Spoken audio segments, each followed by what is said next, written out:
அப்ப அந்த குழந்தைக்கு அப்பா யாரா? அத இவனை கேட்ட இவனுக்கு எப்படி தெரியும்?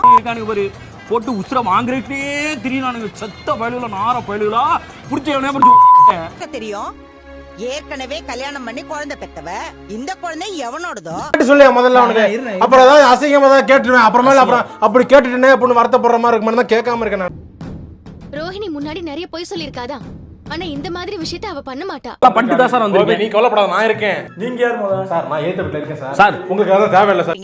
மனோஜுக்கு யாருமே சப்போர்ட் பண்ண மாட்டேங்கிறீங்க. ஏன்னா இவன் யாரு எப்ப என்ன பண்ணுவானே எங்க எல்லாருக்கும் தெரியலமா. என்கிட்டே வா வந்து சொல்லி கொடுக்குற மாதிரி சொல்லி கொடுத்து உன் கவுண்ட முடிச்சுட்டு போறதுக்கு வந்து நிக்கிற நீ எல்லாம் போட்டு நம்ம குடும்பம் மானமே போயிருடா. அப்பா அவர் சொல்றது உண்மை இல்லப்பா. ஏமா அவர் பண்ணவே இல்லை. ஜனவரி விளையாண்டுட்டு இருந்து ஊரே பார்த்துருக்கு. அப்புறம் திருப்பி நீ வசிக்கிட்டு இருக்கேன்னு அவன் கடைசி வரைக்கும் உண்மை என்னன்னே சொல்ல மாட்டான்பா. இவனுக்கு தப்பு பண்ண மட்டும் தான்ப்பா தெரியும். அது எதுக்குற தைரியமே கிடையாது. இருந்து புடுங்க போற. இந்த நாக்கு இருந்தா அதனால நீ பேசுவ. இந்த நாக்கு இருந்தா பேசுவ. நாக்கு இருக்க கூடாதா? போதுமா எனக்கு? மத்தவங்க யாரு நம்மனாலும் எனக்கு அதை பத்தி கவலை இல்ல.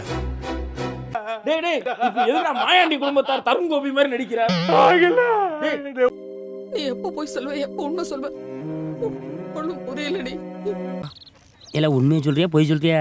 மலாலே நாங்க போய் பேசியிருக்கோம். நீயும் மாப்பிளையும் பிரிஞ்சு தானே இருந்தீங்க.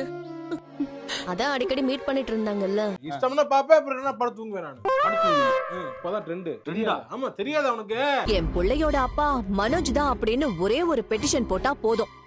ஜட்ஜி பயந்தோரி பல இருக்காங்க. பயந்தோரி பயந்தா உங்களுக்கு பக்கோடா. டேய் போடா.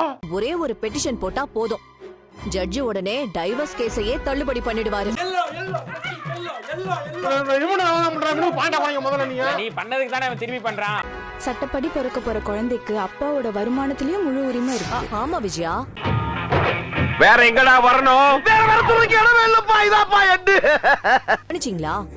மனோஜ் தான் இந்த குழந்தைக்கு அப்பான்னு நம்ம எல்லாரும் முன்னாடியும் தானே சொல்லிட்டு போனாங்க. சும்மா நல்லா பார்த்தாலும் பரவாயில்ல. நேற்று தோத்து போயிட்டோமா. திருப்பி பார்க்கும்போது எரிச்சலா இருக்கு எனக்கு. என்ன பண்றதுன்னே எனக்கு தெரியலையே.